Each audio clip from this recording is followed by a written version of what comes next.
Hello, this is Brian. So I did a video earlier about Sulphur Springs, so I guess I will make this a part 2.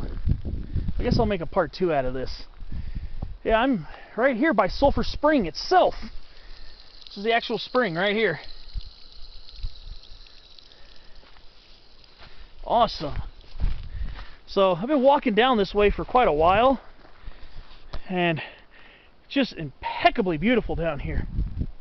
This is definitely a place I would definitely do a miniature backpack, because you have to haul your gear down here. So it'd be like a miniature backpack. It's not a long distance, maybe about half a mile or so, roughly, down the road to get here. But now I'm down here in this wash. Just ruggedly beautiful over here.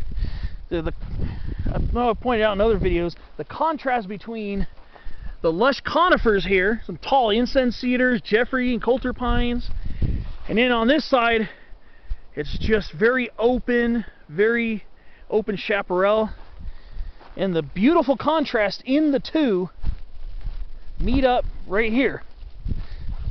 See, we got Artemisia triantata, big sagebrush. We got rose. I don't know if this is Rosa californica. Still, it's still in its winter dormant phase.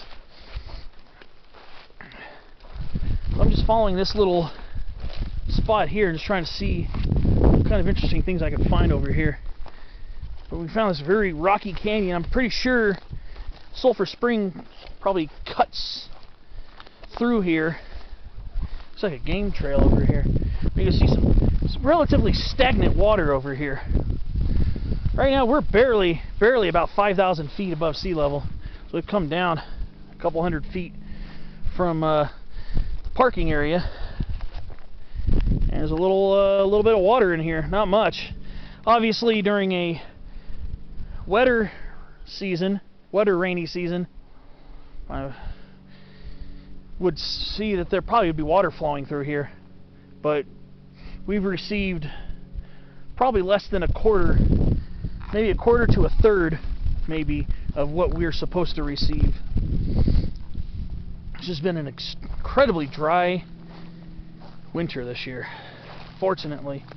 So that means these poor trees are going to have to suffer another summer of misery. I'm pretty sure it gets really hot down here during the summer. But at nighttime, I imagine that it probably gets pretty chilly here, because you got canyon walls on both sides of you, so air draining down from the hillsides probably provides a bit of a chill at night. Probably why a lot of these sagebrushes do so well here. These guys like to have wide swings in temperature. That's what they're adapted to grow in, where it gets cold as heck at night and hot as heck during the day. So finally followed it to the end of the road. Finally. First time I was here, I only went a little part of the way. This time I went all the way to the campground. Campground's over here. Not a lot of amenities, but who really cares? One little random snow patch left. But yeah, here it is, Sulphur Springs. I'm glad I actually found the spring over here. But let's go check out the campground. Looks like the old road bed, which all the pavement's gone now, obviously, kind of curls its way around here. You pass some pretty tall Jeffrey pines along the way here. There's some pretty tall trees. Pretty tall. Most of them not extremely girthy or really large in width, but you can tell that means that they're vigorous and healthy. I was almost going to do a spotlight on this today, Ceanothus gregii, desert ceanothus. Here's the specimen I was looking for, but probably after this video I probably won't have any memory left. Ooh, we've got another Ceanothus here, Ceanothus leucodermis. I'm planning on doing a spotlight on this guy next month. Wait till you see these things bloom. It's an incredible sight. Of course, again, like in the previous video, got a reminder, another reminder, that the high desert and desert transition areas are not that far off. A single-leaf pinion. So we're not that far away, despite the tall 130 to 150 foot Jeffrey pines here. Some of them I think are a little taller actually.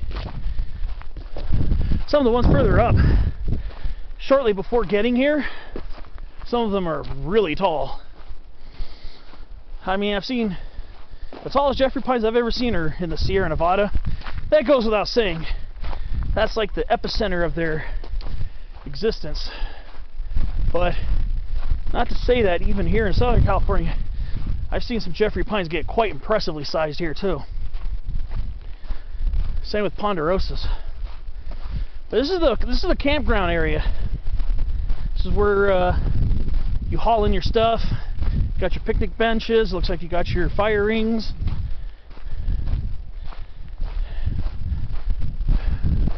I don't know if I'd want to pitch a tent right here though. Yeah, this is a Coulter Pine right here. This thing will drop the heavy cones on you. This might be one. This one might be too. I think this is a Coulter Pine too. Yeah. Not exactly a spot I want to pitch a tent. I'll probably do it more on the side, but if it gets windy enough, it might carry a little. But yeah. I wouldn't want to be camping under that and it fall on me. I'll tell you one thing though, as dangerous as their cones are, these are some incredibly beautiful trees. This is the first time I've actually been in the campground. Last time I walked down this road and I had a video about it, I did not come this far down. Apparently I was reading a sign, there's a little kiosk over there that says there should be native, could be native artifacts found here. Old historical artifacts and native artifacts. So that'd be interesting.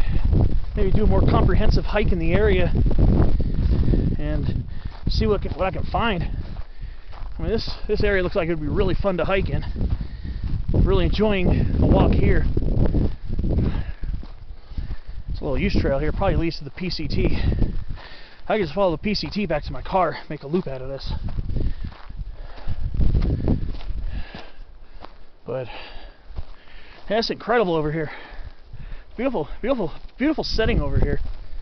Even got a small giant sequoia. I don't know if the camera picked it up.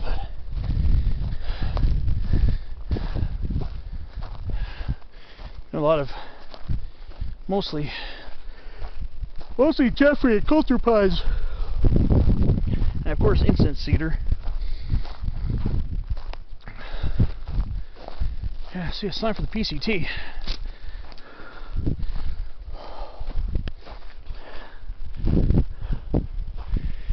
This is all part of, I consider this part of the greater Chilao area, because you go to Santa Clara Divide Road, it'll take you to Rosanita Saddle, the Mount Hillier Trail. Take the easier backside hike of Mount Hillier. I also did the other one from near Chilao Visitor Center. So, the quote-unquote harder version, which is harder, but not incredibly hard. Look at this. And then we got our little creek coming through here too. Wow. This really feels secluded. You can't drive out here anyways. You have to hoof it in from the flat parking area, the junction of Sulphur Springs Road and 5N04, which is the dirt road. Ooh, I'm getting a little damp here. Oh shucks.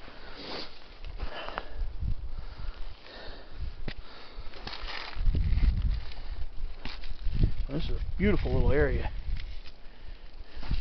This probably dries up by midsummer, I would imagine. It's probably where you don't have any fish and stuff in here.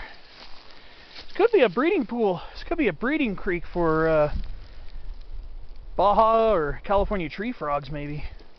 That'd be kind of neat. If there's enough water, that is. I do see an aquatic bug in there. Oh wow. Kind of small, you won't be able to capture it on camera, but coming here in the spring, this might be good herpetology, good herpetologist's area maybe.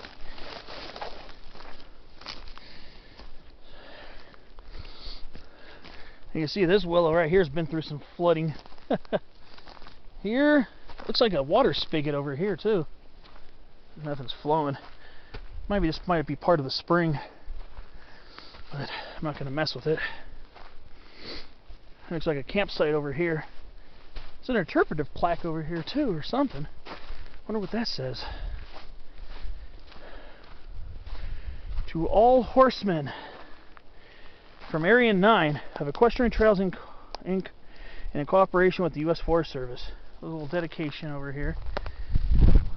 Somebody made up a MacGyver to fire ring. And there's a PCT right there. There's a PCT. I was right next to it. I can just hike this way back to my car instead of going up the road there.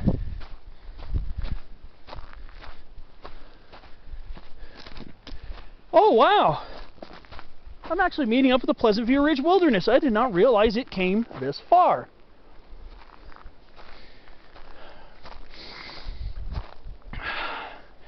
Well, this is the southbound part right here. So if I followed this, I'd be going away from my car. Wow! Pleasant View Ridge Wilderness, beyond this sign. Of course, the campground, since it is a semi-developed campground, this area would not qualify as a wilderness. Guess maybe I will have to go back on the road. Maybe. Oh well. No biggie. I was thinking maybe there would be an alternative route back, which would have been kind of neat. Be on this side here. Be really neat to check out the trees from this side. Let's see. Got a few rogue incense-cedars.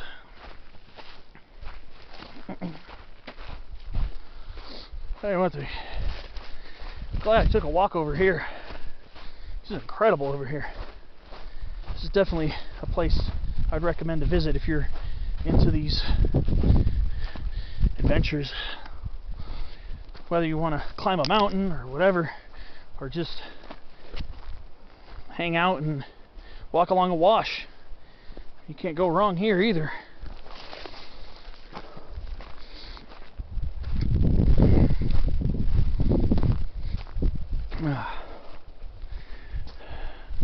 You start getting the larger trees up there.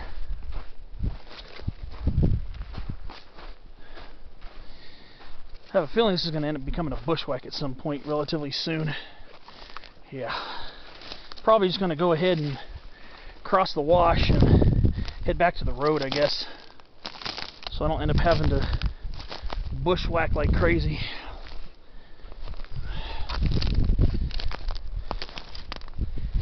Wow. The road's really close, but it's like I'm going to have to... Oh yeah, some more water down here too. Nice. And there's some of the taller Jeffrey pines over there. And I'm guessing this will do it for this adventure. I'm just going to go find a place to cross over to the other side. And I'll see you on my next adventure. Thanks for watching. Hope you enjoyed it. Hope to see you out there.